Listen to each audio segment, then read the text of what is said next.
सो hey guys, मैं हूं मोहित और आज हम थोड़ा और डीप में जाते हैं और देखते हैं कि एक्चुअली में हम जितने भी कॉलम्स को रीड कर रहे हैं, राइट। मैंने पिछले वीडियो में बताया था कि कैसे हम किसी पर्टिकुलर कॉलम को एक्सेस कर सकते हैं।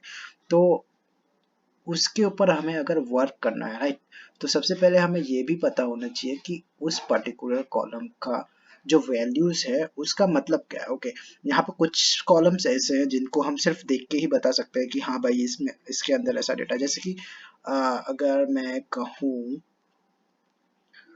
लर्न टू कोड, ओके, तो इससे मेरे को कुछ पता नहीं चल रहा है कि इस कॉलम के अंदर किस तरीके का डेटा है, राइट।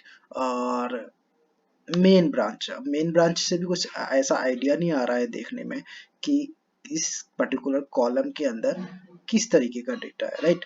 एज और जेंडर ये दो कॉलम है जिससे तो भाई हर कोई बता सकता है कि भाई हाँ इसमें एज होगा, इसमें जेंडर होगा, राइट। तो कुछ कुछ चीजें ऐसी होती है इस डेटा में जिसको अंडरस्टैंड करना विदाउट एक्सटर्नल हेल्प के पॉसिबल नहीं है, राइट।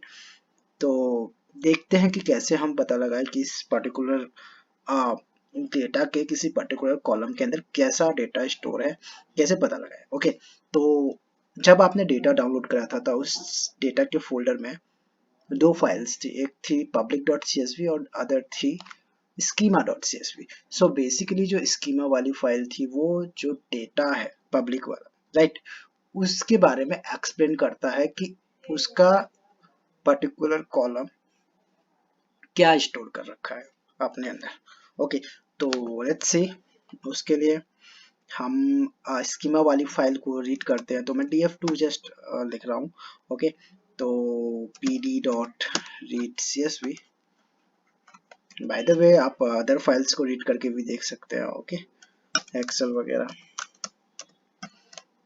और हमारा डेटा था I think data sets, right, और स्टैक एंड देन हमारा होगा schema.csv, राइट। तो ये मैंने रीड कर लिया, तो मैं df2 करूंगा। तो यहाँ पे अगर आप देखोगे तो यहाँ पे मेरे कॉलम्स के नाम लिखे हैं, जैसे कि मेन ब्रांच। तो वहां पे मुझे पता नहीं चल रहा था कि मेन ब्रांच क्या क्या शो कर रहा है। ओके, और यहाँ पे मैं एक चीज और आपको बताना चाहता हूँ, जैसे कि आप देख रहे हैं कि ये पूरा कंप्लीटली शो नहीं कर रहा है। ओके, तो शुरुआत में मैंने ये ऑलरेडी लिख के रखे थे क्योंकि थोड़ा बहुत याद नहीं रहता है, राइट। तो हमें जो कॉलम्स के अंदर की जो वैल्यूज है अगर पूरी नहीं दिख रही है तो इस वाली जो कमांड है, आई मीन जो एट्रीब्यूट है वैल्यू, ये हमें सेट करनी होती है। ओके, अगर मैं इसे सेट कर दूंगा और उसके बाद इसे रन करूंगा तो देखिए अब मैं सारे के सारे जो कॉलम्स हैं उनके अंदर की वैल्यूज को कम्प्लीटली पढ़ सकता हूँ। ओके, तो इसको भी आप नोट कर लेना, ये बहुत ही इंपॉर्टेंट चीज़ है, बहुत ही इंपॉर्टेंट एट्रीब्यूट है, मतलब जो कॉलम्स हैं उनकी मैक्स विड्थ को सेट करना। ओके, तो अगर अभी मैं देखूं तो मेन ब्रांच जो कॉलम है वो क्या रिप्रेजेंट कर रहा है, ये कह रहा है कि विच of the following options best describes you today, hereby developer we mean someone who writes code।